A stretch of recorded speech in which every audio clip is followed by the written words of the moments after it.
Good afternoon and welcome to CitizenAY, the platform where we speak truth to power. I'm going to play you a video um, for my African brothers who are in North Africa. If you look like me, if you have if you look like me, um, and you're saying that you are Arab, I think you need to really understand um, what is being said here. This guy here that looks, you will say he looks like an Arab. He's saying himself that he's black, an Egyptian, i.e., Kemet, not white. His words. Let's take a listen to what he's going to say here. Let's listen to the whole video in entirety. Here you go.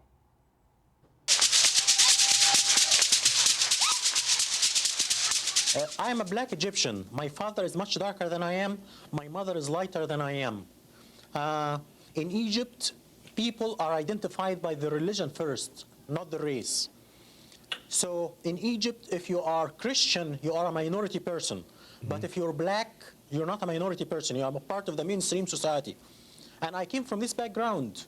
And in Egypt, you identify as Arab and as Muslim. And in this country, when I first came, I identified myself as Arab American and Muslim first. And gradually, I became to identify myself as black. I came to the US in 1978, and I became US citizen in 1985. When I became a US resident, I was told by the Immigration and Naturalization that I am white. And I told them that I'm black, and they said, no, in this country, you are white. All Arabs in this country, all Arab immigrants are white. I didn't pay much attention in the beginning to this, because in the Arab world, we identify with our ethnicity first as Arabs, and then with the race second as black or white or whatever. But in this country, you identify with your racial group first and then with your ethnicity second. Gradually, I became black first and Arab second. And I rejected my white classification publicly for the first time in 1987, in February, as a panelist in a function sponsored by the Association of the Study of Black Life and History in Detroit. I said that I belong to two minority groups. I'm Arab American and Black American, and I'm racially black and ethnically Egyptian. I was harassed by my employer right after that. I work for a white school district. The superintendent is white. All the associate superintendents are white, even though that we provide services to 30% black population. But the organization is white and the approach is very white. The attitude towards me changed completely after I went out publicly and rejected my white classification. One coworker came to me and told me, a white coworker came to me and told me right after the function that he met with the superintendent, and if I don't Listen. keep my mouth shut, my educational career is over. He said, you have nothing to do with these people. You have a history and a culture. These people came from the jungle.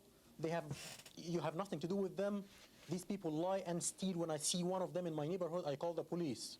And I was told by the director of general education, Listen. who's retired now. Listen. In '88, I was told by him that I get people angry when I say that I'm black Egyptian.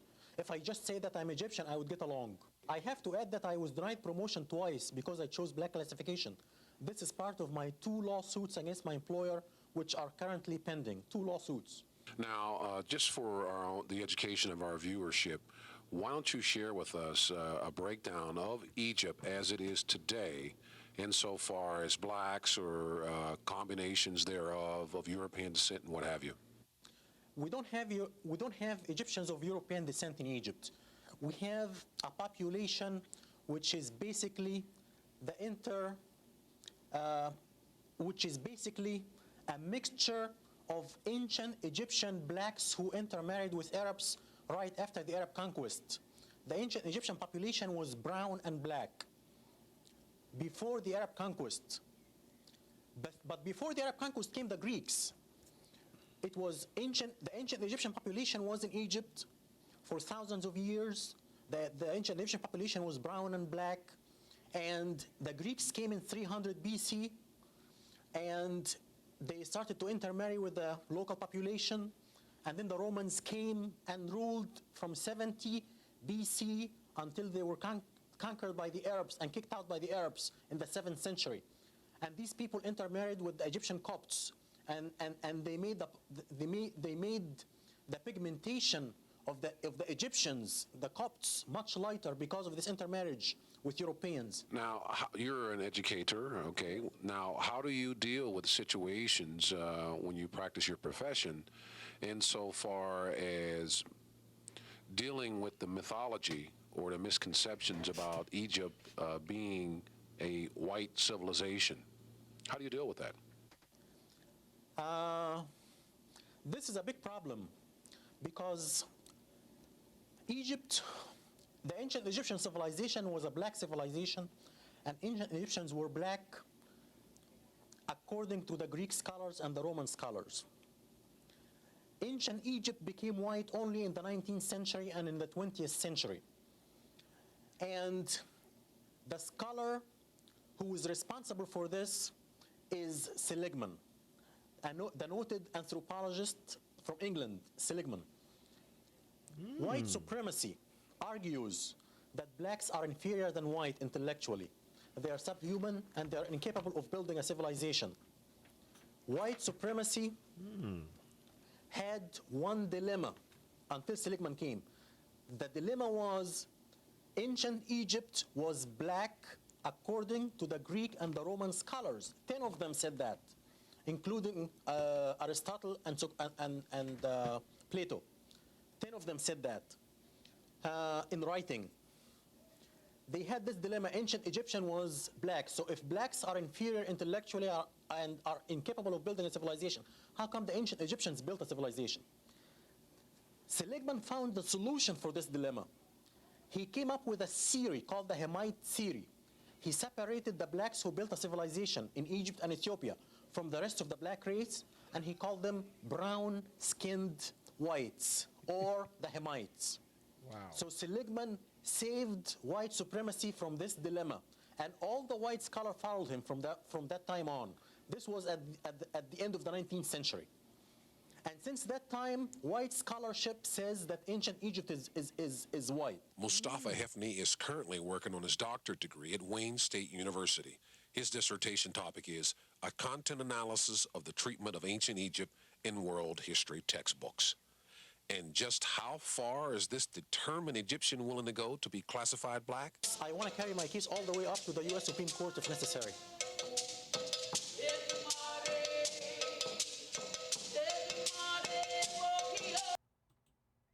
So, there you have it. For those of you, I needed to do this. If you're an African,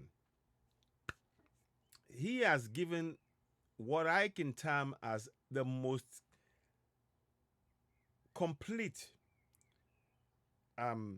narrative, the most complete narrative about the story of ancient Egypt from the time that Africans, for 25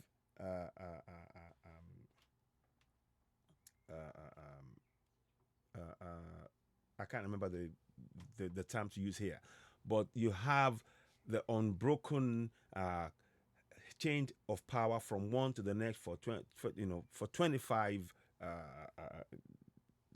dynasties, maybe even more of African pharaohs, Egyptians, Kemet. The only thing he didn't use is Kemet. That's the only thing he didn't use. I would add that we are Kemet, because Kemet, chemistry is to blacken, and it came from the land of Kemet. So that's the only thing I would say. But everything else is said there, and he's saying he wants to make sure it's classified as black and Egyptian, not white. And you see, they played that game there, and he talked about Seligman or something, or Seligman. I need to go and research that. He talked about that. That's how to save the fact that they couldn't write the European story into that mixture there, that African story. So they found a way and to separate and say some part were coming from Egypt, the other part was coming from I think it was Sudan, or thereabouts, and that was how they now got to put themselves in the story of the African story. and yet they're saying on the African continent, and yet they say no, no, no, Kemet is not black, and all of this, and they try to claim you know, the history, you know, 25 dynasties covering thousands and thousands of years before anything to do with Cleopatra or any of those things. And the pictures and evidence are come to Sir late Anta Diop. Let me get this book out. I want to show you because I don't just speak alone. I like to back up what I'm saying. You've got the book here, Civilization of Barbarism by Sheikh Anta Diop. He confirmed without a doubt that the ancient Kemites, that people use the Greek word Kemite, the Greek way of pronouncing it is Egypt, but they're Kemites. The ancient Kemites are black, and you can hear now a historian who knows his stuff is saying, "I am black and Egyptian, not white." What did you think about this? How did you find the story? And please, for every African scholar and any student of Africa, if you're an African, I urge you to get this book. Get this book. It is a very important book by the late Sheikh Anta Diop. Great book about our African story. We need to be hearing African stories from African narrators like Sheikh Anta Diop and Mostafa Henry here. And it is a very well put case. And I just wanted to share that with us all and let us have discussion. So it's important to redefine our stories ourselves. We've been told who we are by non-Africans. Africans, it is time we start telling our own story. I hope you found this interesting. Have a listen to it. Leave a comment. Let's hear from you. I'm grateful that Mostafa Henry, as they put the name, I hope I'm saying it right, actually came out and is really clear this. And it's the most complete narrative I can say, really exposes all of these hidden things that they try to cloud the thing and somehow make it an European story on an African soil, when it's actually an African story on an African soil by African people exclusively. And later on, it was then mixture of Arabs and all of that. So it's very important to do that, to note that. What are your thoughts? Let's hear from you. You, of course, watching CitizenAY, the platform where we speak truth to power. Listen, look at the heroes behind. These are the heroes there. You see them. You got Asim Goita, you got General Chani, and then Ibrahim Traore is also in the mix. So of course, the picture is slightly squeezed, so you won't see all of them. There's about 5, but the 3 prominent ones are Ibrahim Traore, Asim Goita, General Chani. They are speaking up for Africans. It is time Africans, we start working together and fix Africa. Africa must be free for Africans. We are not free in our continent right now, and we have to be free to do trade among ourselves. Free trade. Our education must be based on, we have to be Afrocentric about our education on the African continent, not Eurocentric. And that is a problem that we need to address. Ladies and gentlemen, you're of course watching CitizenAY, the platform where we speak truth to power. Don't forget to go ahead and subscribe to us on YouTube. Hit the notification button and of course give us thumbs up. And of course follow us on TikTok. So subscribe to CitizenAY on YouTube. Hit the notification button, give us thumbs up. Today being the 4th day of June in the Gregorian calendar, but in my ancestral calendar, it's the 1st day of the week, Ojo Obatala, and it is we're in the month of Egungun in Yoruba calendar, which is a new year. So I'm always going to be talking about our African calendar because I'm speaking, as I'm doing this, I am speaking, my ancestors are speaking through me. And that's why you will see me, if you look at the top of the broadcast, you have the dates running there. It's putting in there for us to remember who we are, Ojo Batala. So we know this is the beginning of a week.